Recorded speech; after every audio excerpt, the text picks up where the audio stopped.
Tonight, we're tracking a significant development in the ongoing tensions between the Trump administration and higher education. The administration is actively pursuing a plan to withdraw an estimated $100 million in federal funding from Harvard University. This directive has been communicated to various U.S. federal agencies, instructing them to review approximately 30 existing contracts with the renowned Ivy League institution. The agencies are being asked to consider terminating these contracts or redistributing the funds elsewhere. This move represents a direct and substantial financial challenge to one of the world's most prestigious universities, sending clear signals of the administration's intent. The potential impact of such a cut is already generating considerable discussion and concern within academic and research circles across the nation. The justification provided by the administration for this drastic measure hinges on serious allegations leveled against Harvard. According to a draft letter from the Government Services Administration, the potential funding cut is linked to accusations of discrimination and anti-Semitism at the university. These are profoundly serious charges, and the White House is explicitly citing them as the basis for reconsidering Harvard's eligibility for continued federal financial support. This approach effectively elevates a funding decision into a broader public discourse about campus environments, institutional values, and the responsibilities that come with receiving taxpayer money, placing Harvard under intense scrutiny to address these claims. This proposed $100 million reduction is not a spontaneous action but rather the latest development in what has become an increasingly intense political, legal, and financial confrontation. The relationship between the White House and Harvard University has noticeably soured, escalating significantly over the past 2 months, with each side taking steps that have deepened the divide. The current proposal to review and potentially cancel existing contracts is a clear escalation, demonstrating the administration's willingness to use its financial leverage to exert pressure. It suggests a strategic effort to challenge the university's operations and perhaps compel changes in its policies or leadership, marking a new phase in this contentious engagement. The deliberate targeting of existing contracts, amounting to a considerable $100 million, indicates a strategy designed to cause immediate disruption to Harvard's operations. While this sum might represent only a portion of Harvard's extensive overall budget and endowment, it is often critical for specific research projects and specialized academic programs that rely on consistent federal backing. This action is unequivocally intended to deliver a strong message, not just to Harvard itself, but also as a warning to the broader academic community. It signals the administration's readiness to challenge the traditional norms of federal funding for universities, particularly those institutions it may perceive as being ideologically misaligned or insufficiently responsive to its concerns. The current threat to withdraw $100 million in funding serves as a stark illustration of the widening chasm between the Trump administration and Harvard University. What might have once been characterized as policy disagreements has now evolved into a multifaceted conflict, being waged on political, legal, and financial battlegrounds. This escalation has been particularly pronounced over the last couple of months, transforming a strained relationship into one marked by open antagonism. The administration's actions suggest a broader strategy of confronting established institutions that it perhaps views as resistant to its agenda, with Harvard now prominently in its sights. This is not the first instance of the administration taking significant financial action against the university. Prior to this latest move targeting specific contracts, the White House had already frozen a much larger sum, an astounding $2.2 billion in federal grants previously allocated to Harvard. That earlier decision sent significant shockwaves throughout the national research community, highlighting the administration's willingness to deploy its financial power to disrupt the operations of major research universities. Such a large-scale freezing of funds created immediate and widespread uncertainty, severely hampering long-term planning for vital, ongoing, and future research initiatives that are heavily dependent on stable federal support.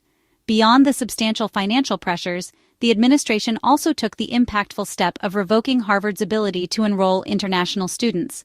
This was a particularly severe blow, affecting the university's diverse academic tapestry and global recruitment efforts, but also curtailing contributions made by scholars and students from across the world. Harvard, in response to these accumulating pressures, did not remain passive. The university initiated legal proceedings, filing a lawsuit against the administration to challenge these restrictive measures. This legal battle underscores the profound gravity of the situation and Harvard's firm resolve to contest what it views as an unlawful encroachment by the executive branch. Taken together, these actions, the massive $2.2 billion grant frees the prohibition on enrolling international students, and now the targeted $100 million contract review, clearly delineate a pattern of escalating pressure. The White House appears to be methodically applying leverage through various channels to challenge Harvard. Each successive measure has served to intensify the confrontation, creating an environment of sustained tension and uncertainty for the university community. This persistent campaign suggests a deliberate attempt either to extract specific concessions from Harvard or to make a public example of the institution, thereby signaling a new, more interventionist approach to federal oversight of America's higher education sector. Harvard University is expressing grave concerns, warning about the potentially catastrophic impact these proposed federal funding cuts could have on its research endeavors. Officials from the university have made it clear that the termination of this financial support could lead to an abrupt and highly detrimental cessation of critical ongoing research in medical, scientific, and technological fields. These are not peripheral activities, but often represent years, if not decades, of meticulous work by distinguished researchers and their dedicated teams. The potential disruption extends far beyond the confines of Harvard's campus, threatening to impede the broader pace of innovation and discovery that ultimately benefits society at large and public health. The specific areas of research that Harvard has identified as being particularly vulnerable are of immense importance to national and global health. Projects focused on combating cancer understanding and treating heart disease, developing responses to infectious diseases, and tackling the complexities of obesity are heavily reliant on the kind of consistent federal funding that is now under threat. These fields represent some of the most urgent and complex health challenges confronting our society today. The withdrawal of support could mean that promising lines of scientific inquiry are prematurely abandoned, vital clinical trials are delayed or canceled, and potential life-saving breakthroughs are postponed indefinitely, directly affecting future medical advancements. Adding his voice to these concerns, Harvard University President Alan Garber has spoken out unequivocally against the proposed funding cuts. He articulated that severing this research funding would be profoundly damaging, not merely to Harvard as an institution, but to the United States as a whole. President Garber pointedly emphasized that these federal funds are specifically allocated to support high-priority research areas that have been designated as critical by the federal government itself. Consequently, he argued, cutting off these resources would be counterproductive to stated national interests and would directly undermine the very research objectives that the government claims to support, highlighting a fundamental contradiction in the administration's actions. The human dimension of these potential funding cuts is also a source of significant anxiety. Graduate and PhD students, who are essential to the day-to-day operations of many research laboratories and projects, are expected to bear a substantial burden. According to insights from Harvard alumnus Adam Nguyen, such cuts could precipitate widespread layoffs among research personnel and lead to immediate stop work orders on a multitude of ongoing projects. Furthermore, Mr. Sinclair, associated with the renowned Sinclair Lab at Harvard Medical School, noted the profound jeopardy this situation creates for active experiments and, crucially, for the invaluable contributions of international scholars whose status and ability to contribute to U.S. research are already facing increased uncertainty. Amidst the growing alarm over the potential $100 million funding withdrawal, there is an important clarification regarding the precise scope of this action. It has been indicated that hospitals affiliated with Harvard University are not expected to be directly impacted by this specific measure. This distinction is significant, as these medical facilities provide essential healthcare services and are often crucial sites for clinical research that directly translates into improved patient care. While the university's core research funding faces a serious threat, the day-to-day operations of its affiliated hospitals appear to be shielded from this directive, offering reassurance to patients and healthcare professionals.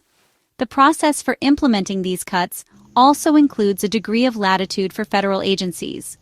These agencies will possess some discretion to argue for the continuation of a specific grant if it is deemed absolutely indispensable to their fundamental functions and strategic missions. This introduces an element of negotiation and potential variability into how the cuts will be applied. Certain research projects, especially those with immediate implications for national security, public health crises, or other critical government objectives, might be spared if agencies can make a compelling case for continued support. This escalating confrontation inevitably sparks broader, fundamental questions that resonate far beyond Harvard. The situation touches upon the delicate balance between academic freedom and institutional accountability, the role of federal government funding in fostering scientific research, and the increasing politicization of higher education.